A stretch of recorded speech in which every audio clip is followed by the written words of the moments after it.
하나님의 은총과 사랑이 교회 여러분과 함께 하시기를 축원합니다. 설 명절 잘 보내셨습니까?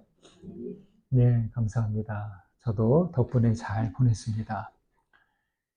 음력을 따르는 나라들은 설 명절이 아주 중요한 전통 절기죠. 우리 가까운 중국에서는 춘절, 춘제라고 하는데 음력 1월 1일을 전후로 3주 동안 명절 기간을 갖습니다. 우리도 3주 동안 명제도 되면 참 좋겠죠? 주초에 뉴스를 통해서 춘절 대이동을 하는 중국의 귀성길 모습을 보았습니다.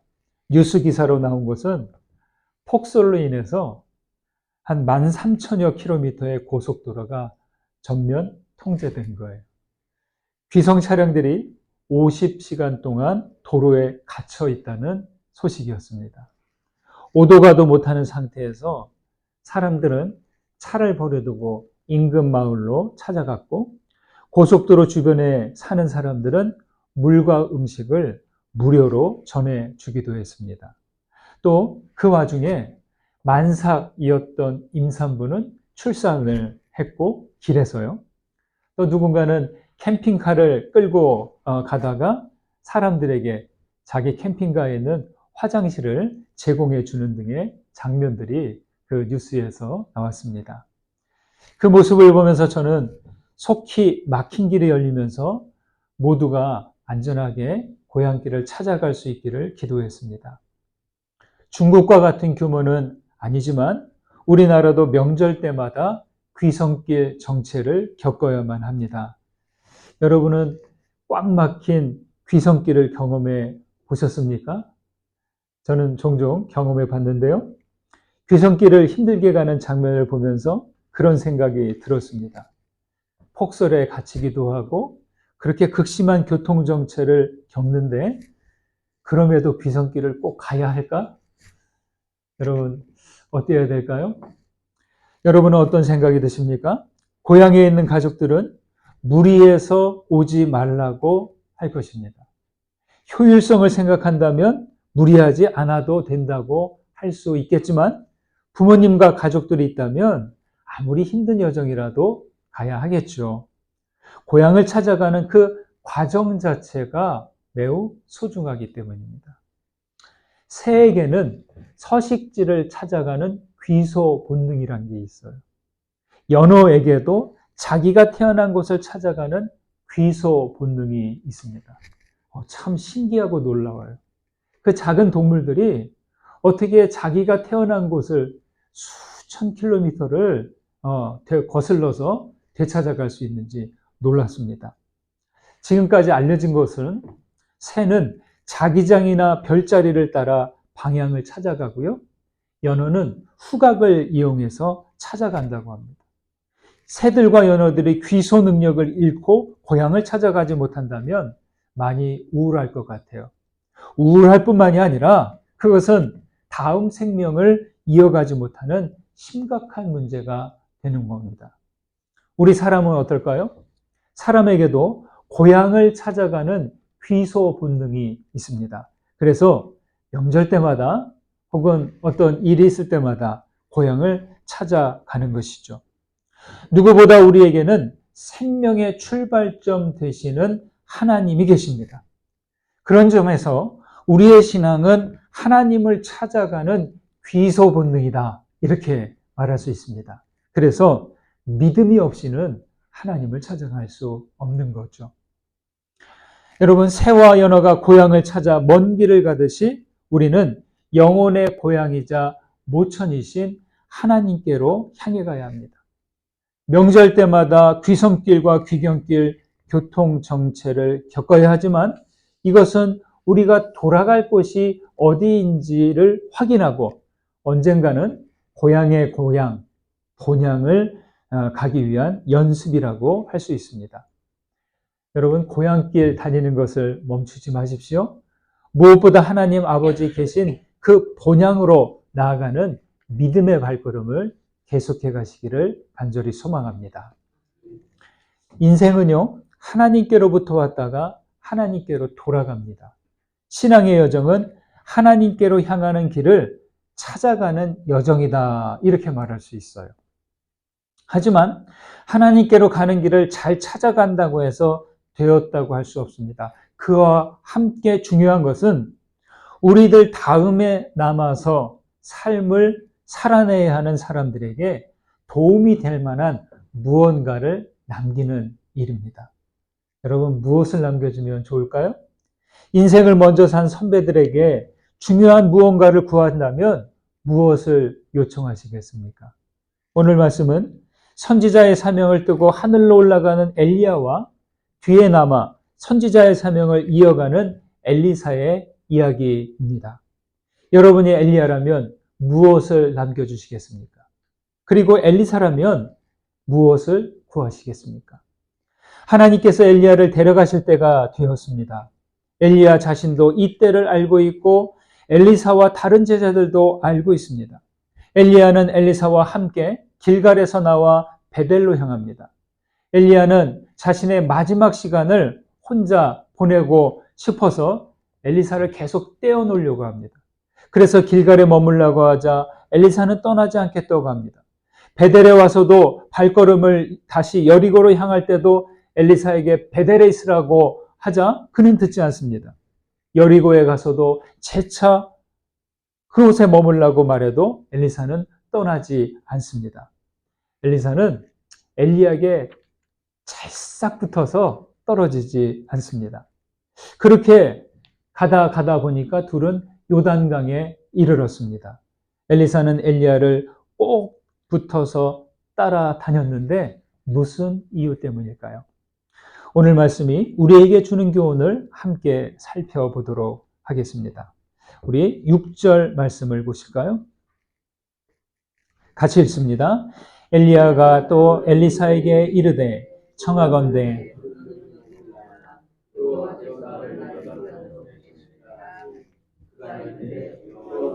살아계심과 당신의 영혼이 살아있음을 두고 맹세하노니 내가 당신을 떠나지 아니하겠나이다 하는지라.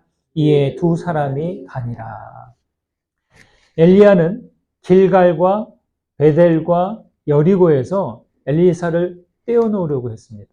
여기서는 정중하게 얘기했지만 여기 머물라. 사람이 혼자 있고 싶을 때가 있어요. 그렇죠? 하지만 거듭 따라오지 말라고 해도 엘리사는 집요하게 따라갑니다. 어째서 엘리사는 엘리야를 떠나지 않으려고 한 것일까요?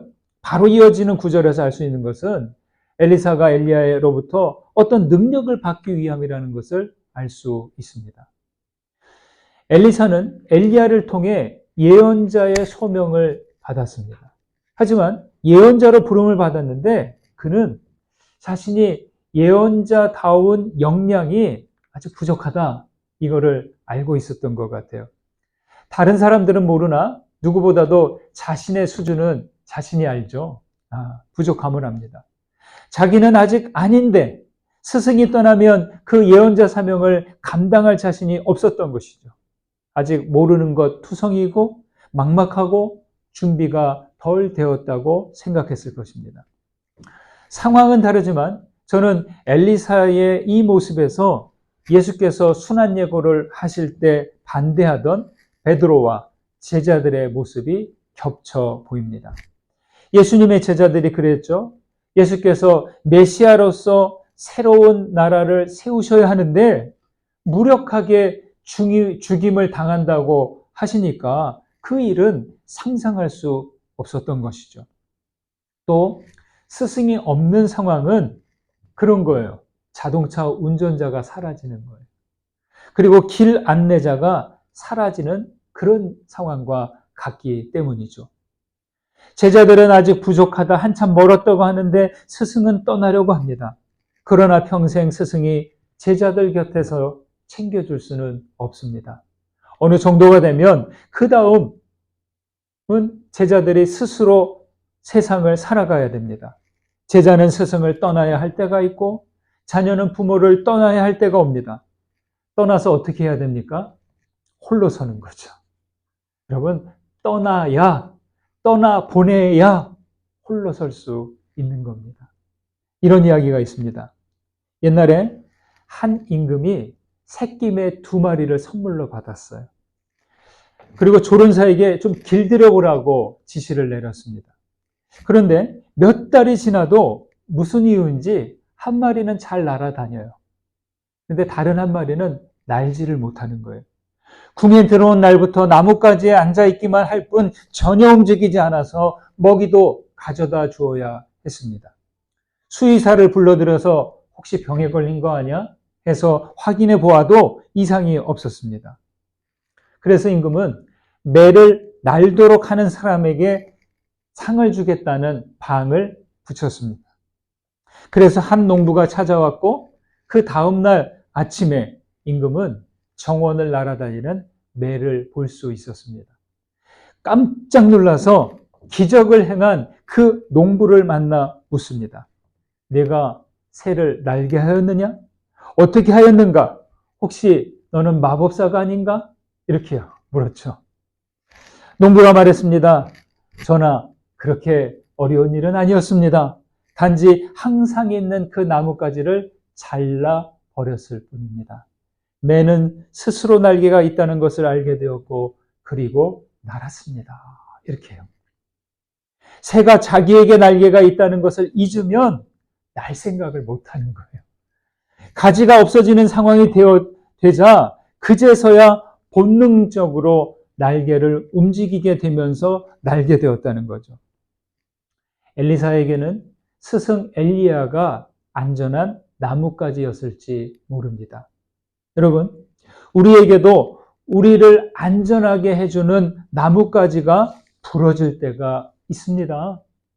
가족이라는 나뭇가지, 직장과 자기 사업이라는 나뭇가지, 친밀한 관계라는 나뭇가지, 건강이라는 나뭇가지, 그 외에도 나를 안전하게 해주는 어떤 그 나뭇가지가 잘려지거나 또는 떠나야 할 때가 온다는 거죠. 그럴 때 어떻게 될까요? 우리 안에 있는 믿음의 날개를 움직여야 됩니다. 다른 날개들이 있어요. 그 무엇보다도 믿음의 날개들을 발견하고 그것을 움직일 줄 알아야 되죠. 예수님이 잡히시기 직전 제자들을 위한 기도를 하셨는데 요한복음에 길게 나옵니다. 그 마지막 부분이 이렇게 기도하십니다. 내가 아버지의 이름을 그들에게 알게 하였고 또 알게 하리니 이는 나를 사랑하신 사랑이 그들 안에 있고 나도 그들 안에 있게 하려 함이니이다. 이게 마지막 기도 부분이에요. 이 말씀은 제자들이 스승과 떨어져 홀로 서기 위한 기본 조건에 해당한다는 거예요. 3가지예요. 여러분, 하나님 계심을 아십니까? 그리고 여러분 안에 하나님의 사랑과 그리스도께서 계심을 아십니까? 여러분, 참 중요합니다.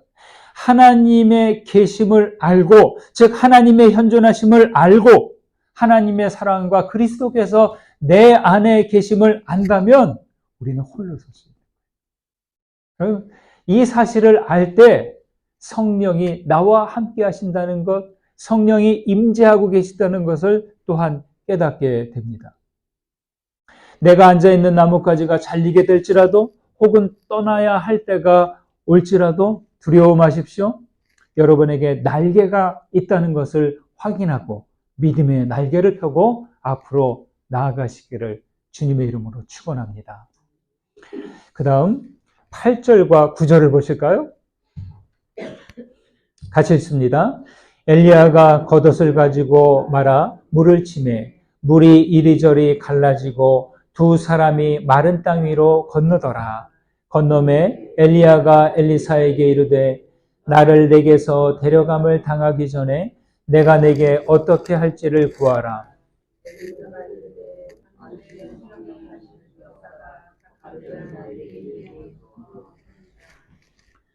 엘리야는 요단을 건너기 위해 겉옷으로 요단을 쳐서 갈라지게 하여 마른 땅으로 건넜다. 이렇게 나와 있죠.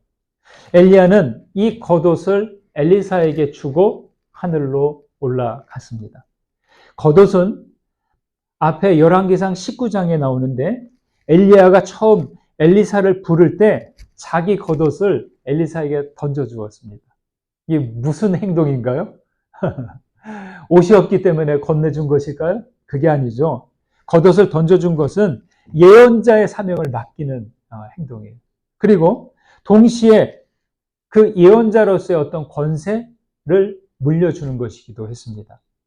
겉옷을 받은 엘리사는 엘리야가 한 그대로 겉옷으로 요단을 치면서 다시 스승과 함께 건너갔던 강을 건너옵니다. 엘리사는 이때만 겉옷을 사용했을 뿐 나중에는 더 이상 이 겉옷을 사용하지 않습니다. 사람들은 어떤 능력을 행한, 능력을 발휘한 그런 도구, 물건을 마치 성물처럼 생각하는 경향이 있는데 이 겉옷도 그렇게 여길 수가 있는 거죠. 하지만 엘리야의 겉옷은 모세의 지팡이처럼 하나님의 능력을 드러내는 도구일 뿐이라는 거예요. 그것을 성물처럼 애지중지하는 것은 영적으로 볼 때 적절하지 못하다 생각할 수 있습니다. 엘리야는 그 전까지 엘리사를 떠나보내려고 했어요. 그러나 자기를 따라오는 이유는 그때까지 묻지 않았어요. 그러다가 이 요단을 건넌 후에 거기서 내가 하나님께 부르심을 받기 전에 내게 원하는 것을 뭐냐 물어봅니다. 엘리사도 그 전까지는 계속 졸졸졸졸 따라오기만 했지 뭔가를 물어보지 않았어요.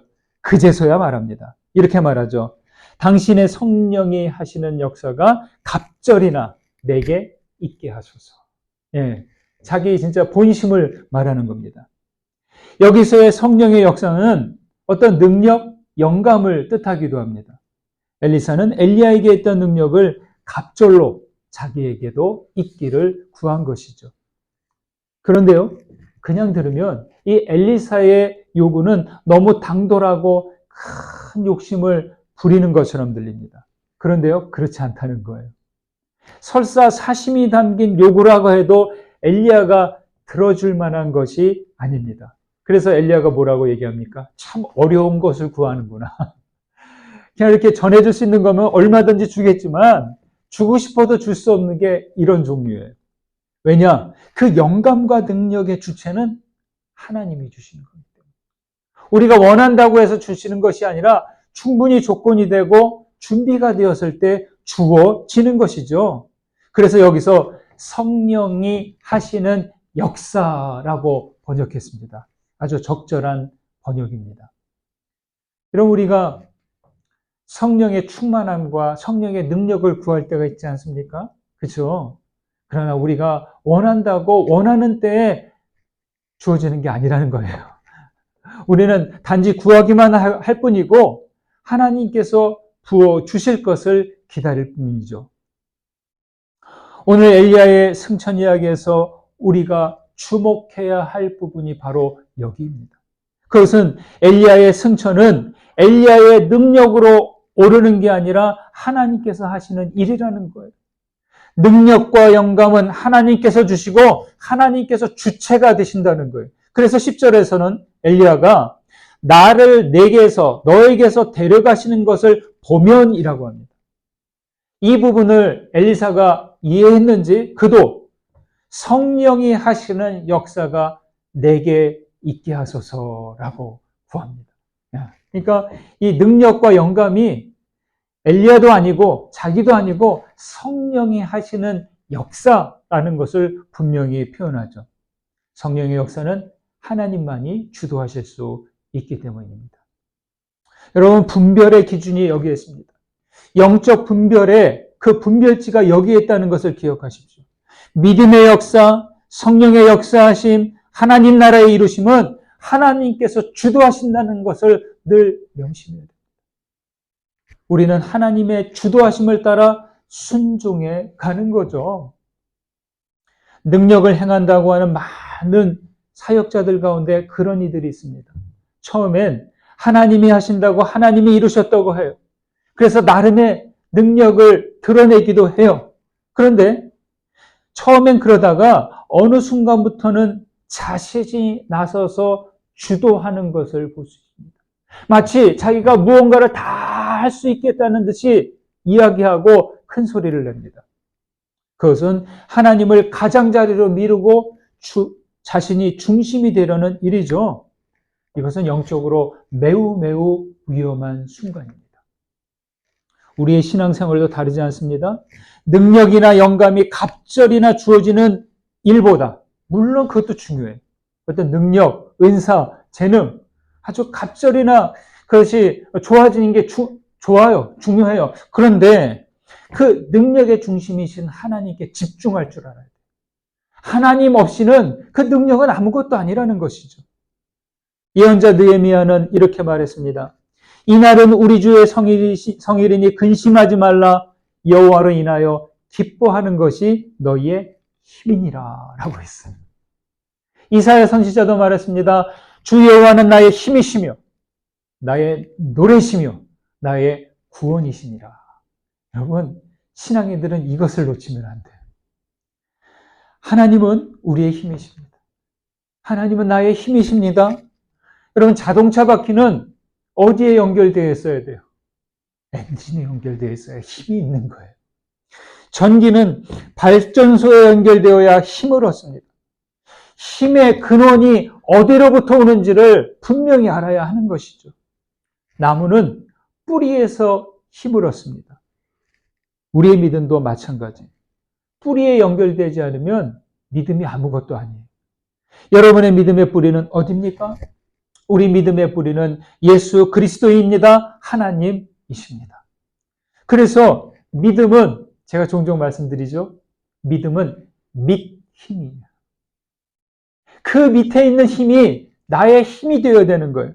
뿌리에 이어져야 밑힘, 믿음이 되는 것이죠. 고린도후서 4장에서 바울 사도가 말합니다. 어두운 데서 빛이 비치라 말씀하셨던 그 하나님께서 예수 그리스도의 얼굴에 있는 하나님의 영광을 아는 그 빛을 우리에게 비추셨도다. 여러분, 우리의 믿음은 여기로부터 오는 거예요. 어두운 데에 빛이 비치라 말씀하셨던 그 하나님, 어떤 하나님이에요? 창조주 하나님.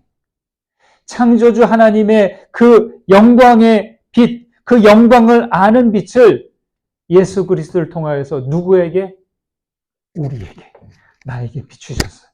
내가 믿는 믿음은 대충 되는 믿음이 아니라는 거예요. 창조주 하나님으로부터 시작해서 그 억겁의 시간을 계속 전해져서 예수 그리스도를 통하여서 나에게 주어진 빛이고 생명의 빛이고 구원의 빛이고 영혼의 빛인 거예요. 나무와 풀들이 빛을 받지 않으면 2, 3일이면 죽어요. 그렇죠? 우리 믿음도 마찬가지. 아무리 믿음이 강하다, 든든하다 해도 이 구원의 빛, 영광의 빛, 생명의 빛, 하나님의 빛, 그리스도의 빛, 이것을 받지 못하면 우리는 거기서 아웃, 끝나는 겁니다. 더 이상 힘이 없는 거예요. 사랑하는 여러분, 예수 그리스도를 통해서 참 믿음의 힘을 얻으십시오. 그리스도를 믿는 믿음으로 세상을 살아가시고 우리의 본향이신 하나님께 계속 나아가십시오. 성령이 하시는 역사가 여러분에게 갑절이나 있게 되시기를 주님의 이름으로 축원드립니다. 받은 은혜 생각하시면서 거듭의 기도 드립니다. 말씀 가운데 울림이 되고 깨달아진 부분 붙드시고 하나님께 기도를 올려드리십시오. 기도합니다.